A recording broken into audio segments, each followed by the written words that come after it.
নমস্কার, কবি সুকান্ত আচার্যের পতাকার 5 রং। পড়ো তো দেখি পতাকায় মোদের কয়টি রং আছে। শিক্ষক এসে শুধায়েন হেসে দ্বিতীয় শ্রেণীর কাছে। একসাথে মিলে সব ছেলে বলে চিৎকার করে জোরে, 3টি বর্ণ রয়েছে রাঙানো জাতীয় পতাকা জোরে। শ্রেণীর পিছনে বেঞ্চের কোণে ছিল এক বসে, পতাকার মাঝে 5 রং আছে, বলল সে মৃদু ভাষে। কথাটা শুনে বাকি শিগনে শিখায় লুটোপুটি। শিক্ষক রেগে বলেন হেকে, বোঝাও কি করে 5টি।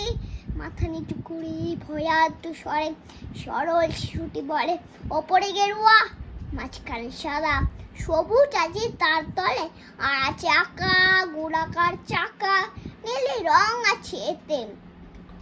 শিক্ষক বলেন এটিকে ধরলে তবু হচ্ছে 4টে। অবোধ শিশুটি বলল তখন রং আছে আর এক।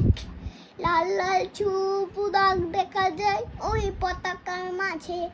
এই বাবাকে যখন আনলে ওরা কফি দিয়ে ঢাকা খুলে, জড়ানো রয়েছে দেহখানা তার পতাকা আর ফুলে।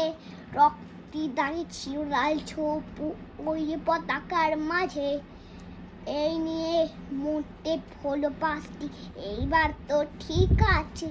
সরল শিশুটির জবাবখানে কাঁপিয়ে দিল বুক, অস্ত্র এলো নয়ন ভরে, শুকনো হলো মুখ। আজও তারা দেশের জন্য করছে বলিদান, স্বাধীনতা শহীদ সম তাদের অমর প্রাণ। হয়েছে স্বাধীন, পেরিয়ে গেছে 70টি বছর, দেশ বাঁচাতে যাচ্ছে যে প্রাণ, রাখছে কি তার খবর।